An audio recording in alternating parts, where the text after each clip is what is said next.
강연을 해라. 이 한민족들을 교육을 시켜야 된다. 그렇게 말씀을 해주셔가지고요. 기존에 있던 내용을 가장 핵심만 되는 내용을 압축을 했습니다. 그리고 우리 신부님이 아니신 일반 대중들도 조금 관심을 가지고 잘 볼 수 있도록 이 대중용 강의로 만들었다라고 생각을 해주시면 감사하겠습니다. 특히 이제 제가 강의하는 1강 그리고 마지막에 들으실 6강은요. 기존에 있던 강의 안에 특히 1강 같은 경우는 없는 강의인데 좀 도입으로 좀 이렇게 대중들이 관심을 가질 수 있도록 좀 첨가돼 새롭게 만들어낸 강의안이다라고 생각을 좀 해주시면 좋겠습니다. 오늘 1강의 그 주제는 이제 한류와 한민족입니다.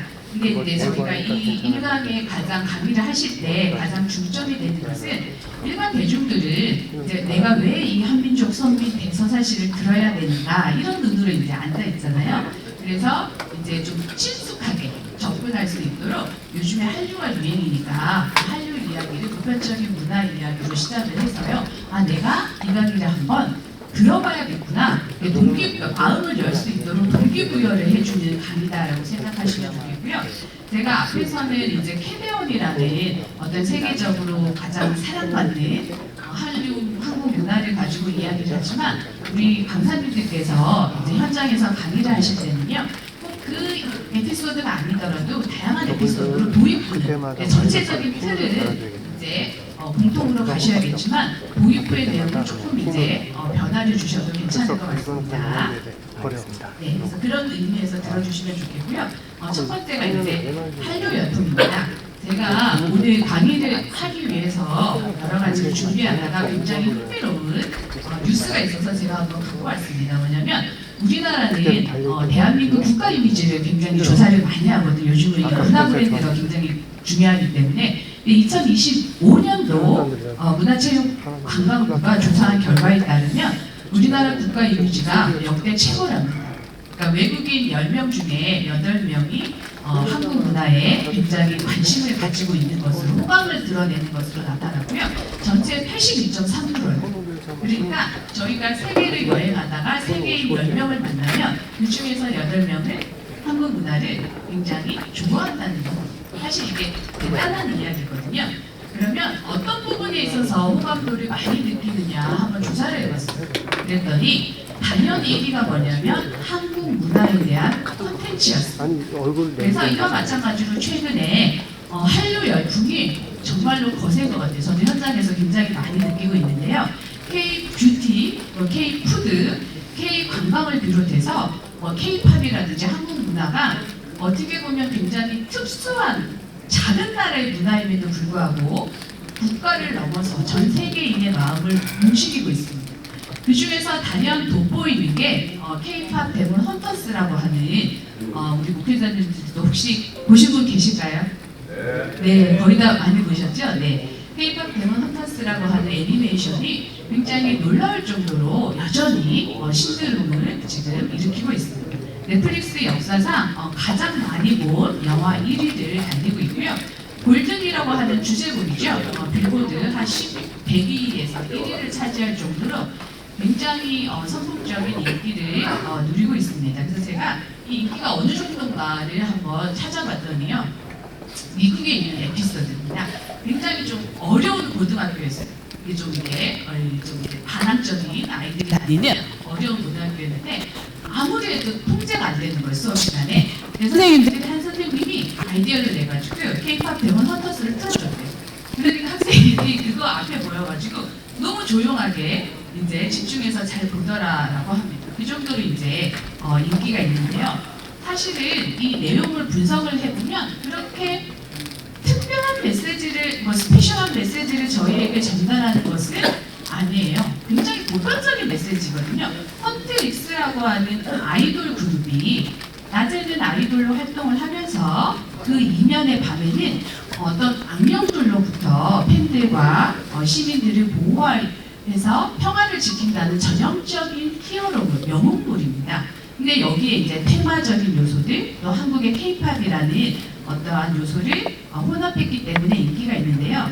정말로 이 캐대언이 전 세계적인 열풍을 일으키고 있습니다. 제가 하나씩 얘기를 안 드려도 우리 팀장님께서 다들 잘 알고 계신 것 같고요. 다양한 굿즈를 비롯해서 어떤 세계적인 신드롬이 나타나고 있는데 제가 하나 이제 경험하는 거는 저희 집이 남산 타워랑 가까워요. 그래서 제가 좀 남산 타워에서 영상하는 걸 되게 좋아하는데 세계원 이후로는 갈 수가 없어요. 너무 외국인들이 너무 많이 와서 갈 수가 없고요. 제가 또 하나 실감한 게 뭐냐면 내가 이제 한국 종교학회에서 이제 상임 이사 활동을 하고 있는데 이제 한국 종교학회가 이제 서울대 종교학과에서 이제 주로 활동하시는 그래도 굉장히 영향력 있는 학회입니다. 근데 이 학회가 몇 년 안에 세계 종교학회를 한국에서 유치하는 게 저희의 목표여가지고 3,000명 정도 참여하는 그 준비를 하고 있는데 과연 우리가 신청을 해도 될까 회의적인 반응이 좀 있었거든요. 지금은 신청만 하면 될 것 같아서 걱정인 거예요. 행사를 해야 되니까. 왜 그러냐 물어봤더니 요즘에 한국에서 학회가 열리면 세계에 있는 모든 학자들이 온다는 거예요. 참여를 한다는 거예요. 그래서 우리 내기만 하면 지금 될 것 같다라는 분위기인데 왜 그러냐 봤더니 자녀들이 한국을 너무 가고 싶어가지고요. 무조건 한국에서 열리는 학회를 가라는 거예요. 그래서 지금 한국에서 학회가 많이 열리고 있고요. 세계 어느 나라에서 열리는 학회 중에 한국에서 열리는 학회가 가장 성황리에 지금 많은 분들이 참여를 하고 있습니다. 그만큼 이제 한국 문화에 대한 관심이 높다라는 것을 현장에서 저도 체험을 하고 있습니다. 그런데 저희가 여기에서 한번 고민해봐야 될 문제가 있습니다. 저희는 캐대언이 인기가 많구나, 그렇구나 해서 끝나는 게 아니고 저희는 연구를 하는 연구자이기도 하니까 제가 관심하는 거는요. 이게 왜 이렇게 인기가 많은가? 그 이유가 뭘까요? 사실은 어떻게 보면 굉장히 작은 나라에 그 한국적인 요소를 담고 있는데 이것이 어떻게 문화를 넘어서 국경을 넘어서 언어를 넘어서 이 세계인들에게 이렇게 돌풍을 일으키고 감동을 줄 수 있을까라는 게 저의 학문적인 관심이거든요. 그래서 이것에 대한 분석한 여러 학자들의 의견을 보면 두 가지로 압축이 됩니다.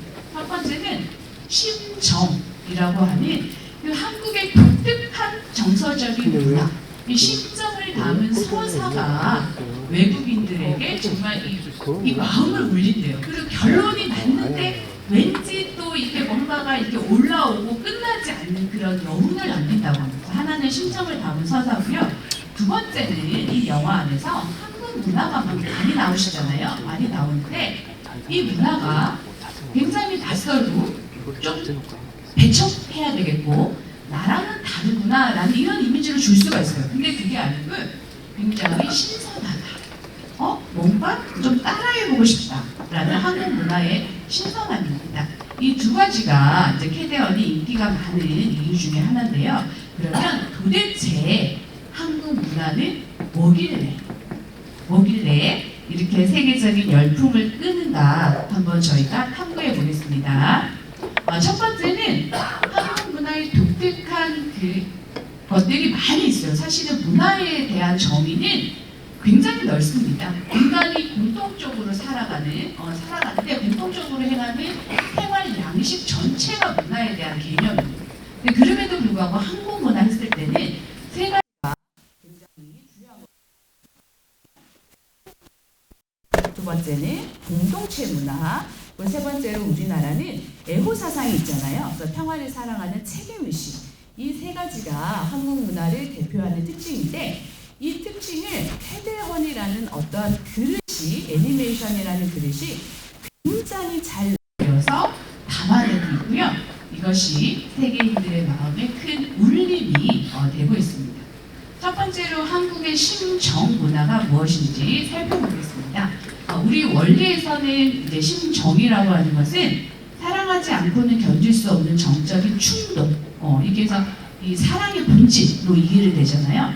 근데 이제 원래 한국말에서 심정은 마음속에 있는 정서를 나타내거든요. 근데 저희 원리는 소위사상은 그 인간의 마음속에 있는 정서의 본질이 뭐냐, 우리는 종교니까 본질이 뭐냐 했을 때 그것은 사랑하고자 하는 욕망이다. 그렇기 때문에 이제 심정을 그렇게 정의를 내립니다. 근데 일반적으로 우리가 한국 문화에서 심정이라고 하면은 마음의 정서인데 한국인이 가지고 있는 독특한 마음의 정서가 뭐냐고 했을 때는 한을 얘기하지 않을 수가 없어요.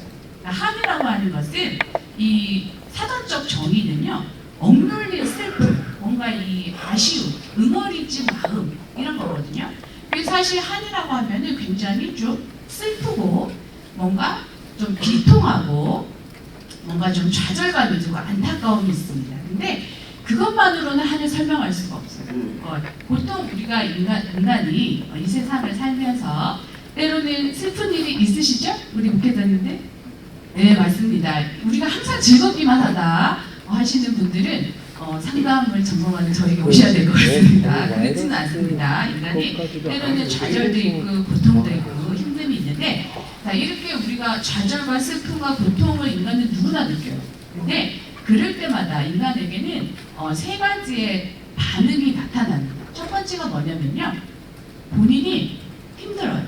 우리가 누군가가 나를 뭐라고 하면 마음이 힘드니까 당연히 나타나는 본능적인 반응이 뭐냐면 공격성이에요. 제가 왜 나한테 이러지? 그래서 나는 그렇지 않은데 자기를 방어하게 되거든요. 그리고 두 번째가 나타나는 특징이 뭐냐면요, 심리학적으로 좌절을 하게 돼요. 그래, 나는 안 돼. 나는 자아 강도가 이제 저희는 약하다라고 하는데, 그런 분들이 그렇지, 나는 이렇게 슬프고 좌절을 겪고 나는 이렇게 뭔가 착취를 당하면 어쩔 수가 없어. 내가 문제야. 좌절을 경험하게 되는데요. 근데 이 두 가지에 해당하지 않는 세 번째가 있어요. 그 세 번째가 뭐냐면, 비록 내가 슬프고 어렵고 힘들지만 이것을 타인에 대한 공격성으로 나타내거나 내가 그걸 통해서 좌절을 해버리는 게 아니고요, 이 안타까움, 이 마음, 이거를 녹여서 다른 사람들은 그런 고통을 겪지 않도록 그거를 승화시켜서 보다 발전하고자 하는 그런 또 인간의 그 아주 훌륭한 태도가 있는데, 한이라는 거는 바로 그런 겁니다. 내가 비록 슬프고 안타깝고 억울함이 있지만 이것을 누구에 대한 어떤 공격이나 어떤 좌절로만 끝나는 것이 아니고 이 단순한 절망을 승화시켜서 보다 나은 상태로 나아가고자 하는 이런 생명력을 갖고 있는 것이 한이라는 정서예요. 그래서 한에는 슬픔만 있는 거예요. 거기에는 뭔가를 넘어서고자 하는 고귀함도 있고요, 기쁨도 있습니다. 그리고 또 한국의 또 심정 문화 있을 때 정의라는 것을 저희가 또 얘기하지 않을 수 없는데요. 저는 이제 대학에서 이제 온라인 선교학과를 통해서 우리 일본 목회자들과 또 이렇게 또 수업을 하거든요. 그럼 제가 느끼기에는 이 일본은 조화를 바탕으로 한 화를, 그러니까 다른 사람에게 피해를 주면 안 된다라고 하는 화를 바탕으로 한 집단주의 문화인 것 같고요. 제가 보기에 한국은 좀 다른 것 같아요. 한국은 정을 중심으로 한 집단주의 문화인 것 같아요. 그러니까 이 정 안에는요, 영화랑 조금 틀린데 외국에서는 어떤 사랑한다, 좋아한다 이런 게 정말 긍정의 정서가 있어요. 내가 너를 사랑해, 내가 너를 좋아해. 그런데 한국의 정이라는 정서에는요, 미움도 있고 사랑도 있어요. 그러니까 우리 하늘 부모님이 저희를 개성 진리체로 창조를 하셨기 때문에 우리 여기 한 200명 가까이 되시지만 공통점도 분명히 있지만 다른 점도 많아요. 우리는 성격도 다르고요, 타고난 기질도 다르고요, 품성도 다르고 다 다른데, 그러다 보니까 모든 사람이 언제나 늘 즐거울 수는 없어요.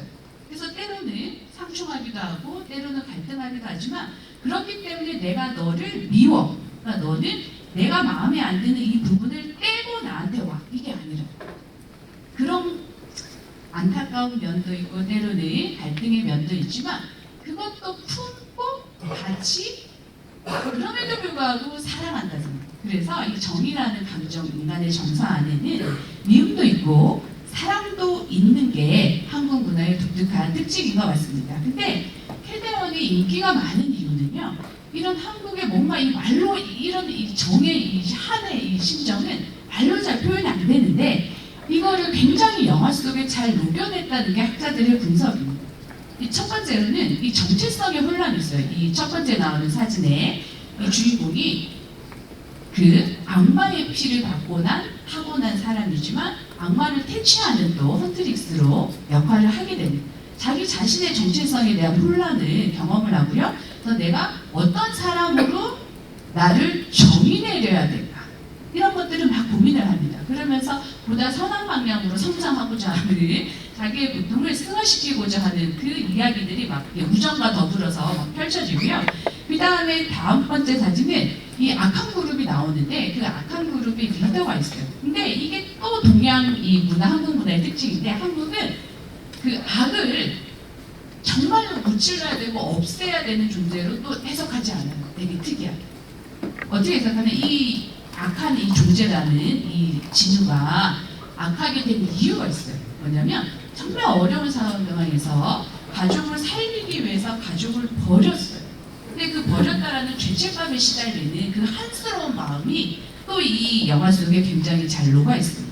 그래서 이런 정체성, 성장, 사랑의 이야기, 가족을 버릴 수밖에 살리기 위해서 버릴 수밖에 없지만 그걸 통해서도 죄책감을 내는 이야기, 겪는 이야기, 또 세 명의 정체성을 고민하면서 우정을 만들어가는 이야기, 이런 것들이 이런 한국의 심정이라고 하는 정말 이 어떤 데이터로 보이지 않는 이것들을 굉장히 잘 설명해 주기 때문에 인기가 많다고 하고요.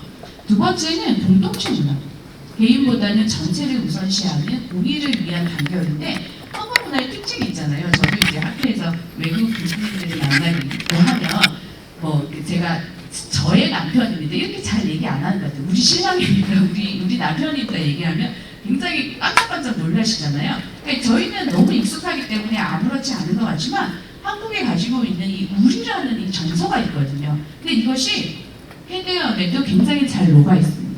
외국인들이 캐대언을 보면요 굉장히 놀라는 점이 하나 있는데 공동체 문화와 관련해서 뭐냐면요, 기자님들이 주인공이 3명이라는 것에 굉장히 놀랐대요. 왜냐하면 지금까지 그 외국에서는 어떤 세상을 구하는 영웅물, 히어로물이 대부분 보시면 주인공이 몇 명이에요? 한 명입니다. 배트맨도 그렇고 슈퍼맨도 그렇고 뭐 이렇게 유명하신 분들은 아주 독보적인 존재 한 명이에요. 근데 한국 영화를 보면 영웅이라고 하는 존재가 3명이나 나와요. 그러니까 여기에서부터 굉장히 충격을 많이 받았다고. 그래서 굉장히 파편화되고 개인화되고 이 자본주의 시대에 원자화된 개인들에게 우리라는 거, 어떤 공동체라는 가치, 이런 것들에 대해서 생각해 볼 수 있는 여운을 많이 준다고 하고요. 또 영화 안에 여러 한국적인 요소들이 많이 나오잖아요. 찜질방을 같이 간다든지, 뭐 사우나를 같이 간다든지, 이렇게 함께하는 문화, 그런 것들이 굉장히 따라하고 싶은 문화로 인식이 된다고 합니다. 그리고 세 번째로 한국은 평화를 위하는 책임의식, 평화를 사랑하는 애호 사상을 가지고 있는데 이것이 영화 속에도 굉장히 잘 녹아나 있습니다. 이게 뭐냐면 첫 번째로는 국민으로서의 책임감이에요. 이 주인공들은 굉장히 화려한 삶을 살거든요. 연예인이라는 삶을 살지만 자기가 가지고 있는 특권을 특권으로만 인식하지는 않습니다. 그래서 그 특권을 받았기 때문에 내가 그거를 되돌려주기 위해서 국민으로서 이 세상을 구하기 위해서 해야 되는 책임감이라는 게 있어요. 그것들이 이 영화 속에 잘 녹아있고요. 가장 충격을 받는 지점이 뭐냐면 해운과 속죄를 통한 회복이라는 것에 굉장히 충격을 받습니다. 이게 뭐냐면 외국에서는 전통적으로 이원론적인 사고방식이 있기 때문에요. 악은 악이고 선은 선이에요. 그래서 대부분의 영웅물이 한 명의 선한 사람, 이제 한 명의 악한 사람으로 나오고요. 선이 악을 이긴다는 것은 뭐냐면 악을 없애버리는 거예요. 이렇게 죽이거나 멸절을 해버리는 것이 이제 대표적인 어떤 서양이 갖고 있는 이분법적인 사고방식이거든요. 동양은, 특히 한국은 악인을 해석하는 것조차 달라요. 저희는 뭐라고 해석하냐면 이 진우라는 이 캐릭터를 통해서 보여주듯이 처음부터 정말 좀 절대적으로 악이냐? 아니라는 거예요. 우주의 질서에 어긋 어떠한 사정으로 인해서 평화라고 하는 우주의 질서에서 잠시 벗어난 존재. 그렇기 때문에 내가 결국에는 돌봐야 되고 회복시켜야 되는 존재. 해원과 속죄를 통해서 같이 품고 가야 되는 존재라는 것이 한국의 독특한 이 평화 사상인데 이것이 마지막 엔딩에 너무 잘 녹아 있어요. 그래서 실제로 많은 그 영상들이 있는데요. 마지막 장면을 보고 한국의 K 엔딩이라 그러거든요. 마지막 장면을 보고 외국인들이 너무 이렇게 끊임없이 눈물을 흘리는 장면이 있어요. 그게 굉장히 신선하다는 거예요. 그래서 이 캐대언이 인기가 있는 이유는 그것이 어떤 우연의 산물이 아니라 한국 문화의 특징이 신정 문화, 공동체 문화, 그리고 평화를 사랑하고자 하는 이런 책임의식의 문화가 굉장히 애니메이션이라는 장르를 통해서 너무나도 잘 표현이 됐고, 이것을 단순히 한 나라의 아주 뭐 작은 동방의 어디에 있는 작은 나라의 특수한 문화가 아니라 세계인들이 궁금하고 좀 따라해보고 좀 공감해보고 싶은 문화이기 때문에 저는 캐대언이라는 것이 인기가 있다고 생각을 합니다. 그래서 일찍이 세계를 이끌어 나가는 석학들 그리고 영적 지도자들은 한국의 문화에 관심을 많이 가지고 있었습니다. 다 아시는 타고르 같은 경우는요, 등불의 하나였던 코리아 동방의 밝은 빛이 될 것이다 라고 예언했고요. 토인비 역시 한국의 효의 문화, 효정의 문화가 세계에서 가장 주목해야 되는 문화다라고 얘기하기도 했습니다. 또한 재림주님을 기다리셨던 1940년대, 50년대에 어떤 계시받은 신령 집단들은 한국의 문화를 하늘의 문화라고 여러 증언도 많이 했고요. 또한 차성원님께서도 한국 문화를 모르면 세계 평화의 핵심을 이해할 수 없다라는 말씀까지도 해주셨습니다. 그러면 여기에서 저희는 한번 본질을 짚어봐야 될 것 같아요.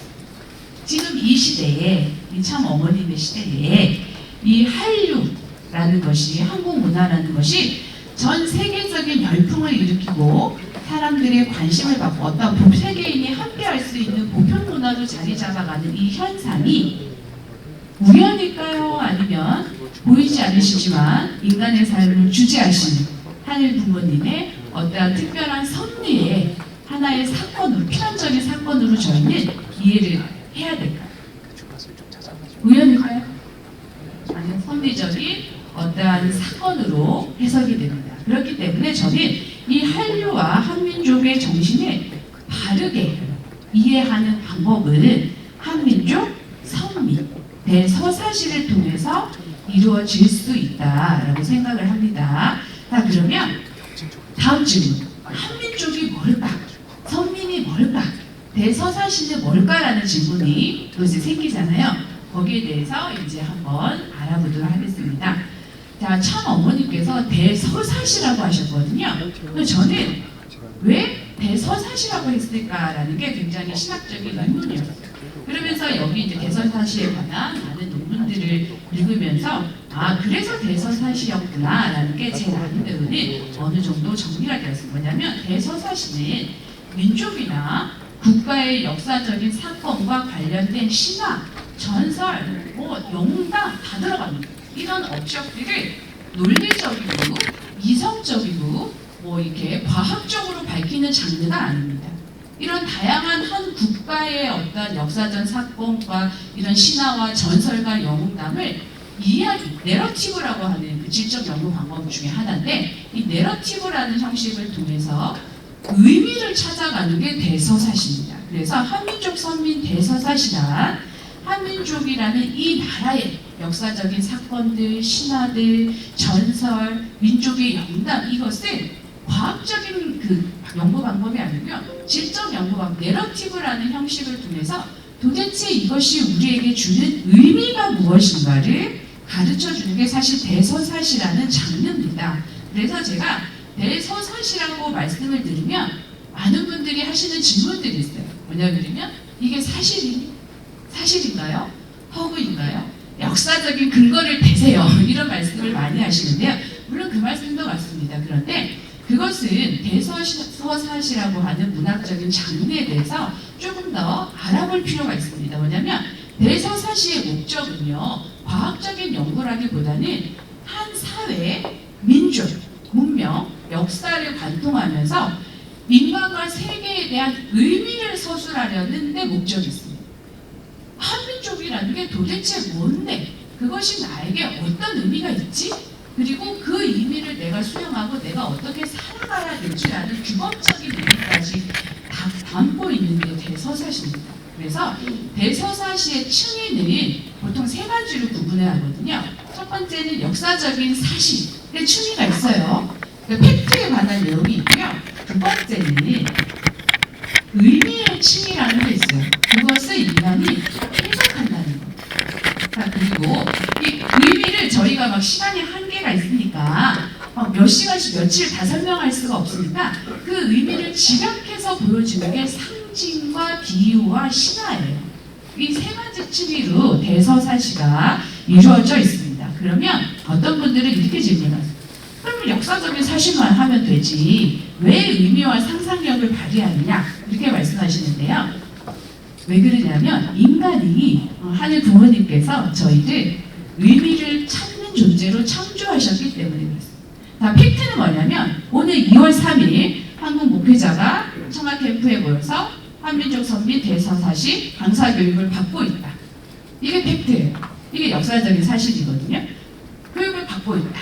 근데 이곳이 오늘 우리가 어떤 심정으로 이 자리에 왔는지 이걸 통해서 어떻게 하늘의 뜻을 풀어가고자 하는지 우리가 가지고 있는 그 절박함, 우리의 그 어떠한 이 심정, 정서 이런 것들을 말해주지는 않아요.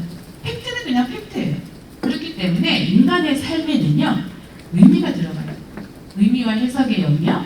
그래서 개별 사건, 경험, 신화를 하나의 통합된 세계관으로 설명해서 이 민족의 정체성이 뭔가, 역사의 방향이 뭔가, 그리고 우리는 어떻게 살아가야 되는가, 그런 규범적인 사명까지도 깨닫도록 이끄는 것이 대서사시의 목적이다라고 좀 이해해 주시면 감사하겠습니다. 그리고 두 번째 제가 한민족 선민 대서사시 했을 때 또 오해가 뭐냐면요. 오늘은 오해가 별로 없을 것 같아요. 한국 분들이시기 때문에. 근데 제가 21일, 23일 날 우리 일본 목회자님들 480명이 오셔서 강의를 했는데요. 굉장히 민감하세요. 이 선민이 뭐냐는 거에 대해서 한국과 관련된 내용만 다루는 것이 아니다. 그리고 뒤에 가면 막 한국 역사가 쫙 나오거든요. 그러다 보니까 한국 사람만이 선택받은 민족이라는 뜻인가 해서 굉장히 민감해 하십니다. 그래서 이 선민에 대해서 전 세계 축복 과정이 소외감이 없도록 잘 설명할 필요가 있습니다. 그래서 이제 한민족 그리고 선민의 뜻이 뭐냐 살펴보면요. 이 우리나라의 칭호가 대한민국이잖아요. 그래서 우리나라의 국호에 관한 연구들이 많이는 없는데 있습니다. 그 중에서 이제 이 한의 뜻이 뭔가를 연구하는 논문들이 몇 개가 있는데요. 한은 의미가 많아요. 보통 한 논문에 나오는 게 한 8개에서 한 10개 정도 나옵니다. 그 중에 첫 번째가 뭐냐면 당연히 지역적인 의미입니다. 한국 사람이에요. 한반도와 주변 지역에 거주하며 공통의 혈통 언어 문화를 공유하는 아시아계 민족 집단입니다. 그런데 이런 뜻만 있는 거는 아닙니다. 어떤 뜻이냐면요. 한에는요. 동질이라는 뜻입니다. 동질, 집단. 그러니까 어떤 동질성을 갖고 있는 민족입니다. 그러니까 혈연을 넘어서 동질성. 그러니까 뭐냐면 하나의 어떤 민족으로서의 정체성을 자의식을 공유하는 동질된 집단, 하나 된다라는 뜻도 담고 있고요. 그 다음에 이 한의 뜻이 이 왕이라는 의미가 있어요. 그래서 역사적 문헌에 보면 한을 통치자라고도 얘기하거든요. 근데 저희에게 있어서는 최고의 통치자가 하늘 부모님이시기 때문에 왕을 의미하는 하나님의 민족, 우주에서 가장 크신 하나님의 뜻을 아는 민족 전체가 한민족 선민이지 단순하게 한국에서 태어났다고 해서 한민족은 아니다 라고 저희가 강조를 많이 하고요. 그 다음에 선민은 너무나도 명확한 기독교적인 개념이죠. 하나님의 선택을 받은 민족입니다. 하나님의 부르심을 받아서 언약을 맺은 혈통 중심적인 이해입니다. 그런데 이 선민도 이런 특수적인 의미로만 해석되지 않아요. 그것을 가르쳐 주는 게 선교학에서 이제 구약에 대한 해석이에요. 저는 이제 선교학을 가르치는데요. 신약은 언제 봐야 돼요? 왜냐하면 신약은 예수님께서 세상으로 가서 땅끝까지 찾아가서 제자를 삼으라라고 말씀하셨기 때문에 하나님이 세상을 사랑하시는 분이고 세상을 구원하고자 한다는 확실한 보편적 선교의 관점을 너무나도 잘 보여줍니다. 문제가 뭐냐면요. 구약이에요. 구약은 하나님께서 굉장히 편협하고 굉장히 특수하게 드러나십니다. 구약에 보시면 하나님은 특정한 민족만 사랑하세요. 누구만 사랑하실까요? 이스라엘 민족만. 그 창세기 외에요. 나머지 장은요. 전부 다 편협한 하나님. 많은 민족 가운데 이스라엘 민족만 택하셔가지고 그 민족을 특별히 사랑하시고요. 이방 민족을 다 악일아칭하십니다. 그리고 멸절해요. 실제 막 다 죽여버리시고 심판하시는 하나님이시잖아요. 굉장히 고민이었어요. 기독교 안에서도. 그래서 이 요하네스 바베크라고 하는 되게 유명한 성교학자가 있는데 뭐라고 고백했냐면 우리가 믿는 구약에 과연 보편적 성도의 개념이 있는가 고민했습니다. 근데 기독교도 있다고 합니다. 어떻게 하느냐? 구약과 신약을 나눠서 해석하지 않아요. 연결해서 해석합니다. 그래서 뭐라고 이해하면 구약의 특수주의는 특수주의 그 자체로 끝나는 게 아니에요. 뭐를 위한 특수일까요? 신약에 나타나는 보편을 위한 특수입니다. 이스라엘 민족을 위한 선민이 아니고요. 세상을 구원하고자 하시는 이 하나님의 뜻을 전 세계에 이루고자 하시는 보편주의를 위한 특수주의. 그래서 구약과 신약을 연결해서 이 이스라엘 민족이 특별하지만 그 특별함이 보편주의로 끝나야지 특수주의로 머물면 안 된다라고 이야기합니다. 마찬가지입니다. 저희도 이 선민의 뜻을 하나님의 뜻을 알고 참 부모님의 뜻을 알고 축복 가정으로서 살아가고자 하는 전 세계의 모든 축복 가정이 선민이죠. 진정한 선민은 하늘의 축복을 받고 책임을 다한 선민입니다. 그래서 한민족 선민 대서사시는 우리가 생각하는 것 이상의 보편적인 의미를 담고 있다라고 이제 이해해 주시면 감사하겠습니다. 그러면 우리는 이런 한민족 선민 대서사시를 왜 배우는가? 한민족의 정체성을 이야기하기 위해서 배웁니다. 의미를 주기 위해서 배웁니다. 그래서 우리가 어떤 민족이고 우리가 어느 방향으로 나아가야 되고 우리가 어떻게 살아가야 되는가에 대한 의미를 주기 위해서 한민족 선민 대서사시를 배운다라고 이해해 주시면 좋겠고요. 그래서 한민족 선민 대서사시는 첫째, 선민의 정체성을 우리 안에 특수주의로 끝나게 해서는 안 될 것 같아요. 보편주의화할 수 있도록 선민의 정체성을 세계로 확장하자. 두 번째는 선민의 심정, 문화를 계승하고요. 이걸 알아서 뭐 할까? 당연히 선민으로서의 사명과 책임을 확대하기 위해서, 실천하기 위해서 한민족 선민 대서사시를 강의하라라고 하신 것 같습니다. 그래서 저희가 원래는 13개 대주제로 62개 소주제로 구성이 되어 있었는데요. 6개 이제 챕터를 바탕으로 해서 가장 좀 대중화하기 위해서 노력을 많이 했습니다. 그래서 앞으로 들으시는 2강, 3강, 4강, 5강, 6강을 통해서 조금 더 좀 더 쉽고 또 요약된 강의 내용을 들으실 수 있을 것 같습니다. 그래서 강의를 쭉 들으실 때에 한민족의 정체성과 뿌리는 무엇일까? 우리 문화의 특징이 뭘까? 외국인들은 왜 한국 문화에 관심을 가질까?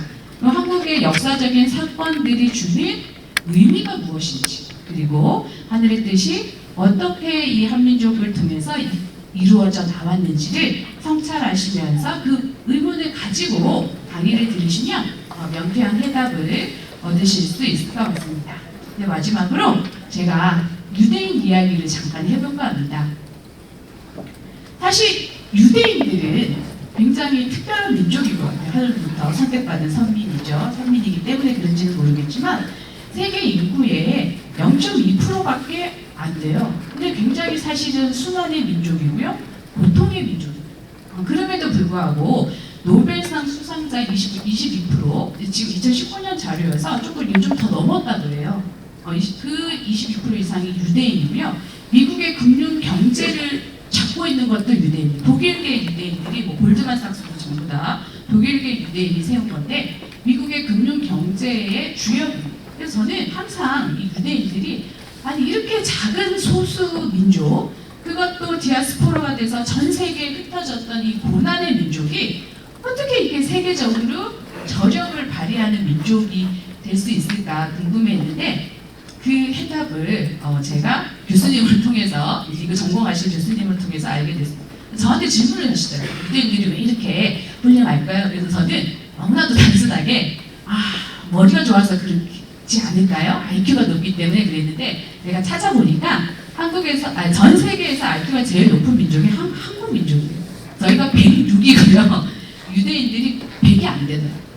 100이 안 돼요. 1등이 한국이 106.2가 그랬어요. 그리고 일본이 103위, 일본이 106.1이 얼마 차이 안 납니다. 그랬는데 유대인들은 사실 그렇지는 않거든요. 그러니까 어떻게 이렇게 놀라운 저력을 보여줄까 했을 때 가장 중요한 게 뭐냐면 그 분석에 따르면 이 선민으로서의 정체성, 우리가 누구냐가 중요합니다. 다른 사람이 우리를 정의 내리는 것도 물론 중요하지만 그것은 우리의 본질은 아니에요.